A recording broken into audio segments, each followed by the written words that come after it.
الناس كلها بتحلم احلام طبيعيه الا العبد لله. حلمت اني صرصار ورايح اتجوز صرصوره حبيبتي.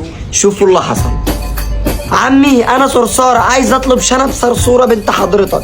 يا ابني انت لسه مش متعلم، روح خش مدرسه وبعدين تعالى تقدم لها.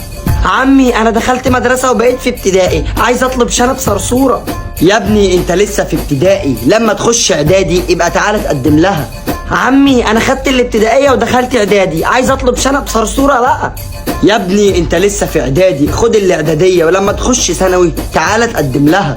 عمي انا خدت الاعداديه ودخلت ثانوي، ينفع بقى اطلب شنب صرصوره بنت المفعوصه؟ فكرتني بامها الله يرحمها، ماتت مفعوصه في حادث شبشب بصباع. بص يا ابني خش جامعه وتعالى تقدم لبنتي.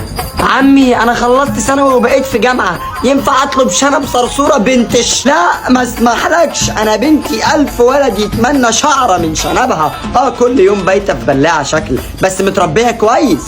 ما انا عشان كده بقى عايز اطلب شنبها ابوس شنبك. خلاص يا حبيبي انت شكلك شاريها، روح هات الشبكه وتعالى. حاضر يا عم ربنا يبارك لك.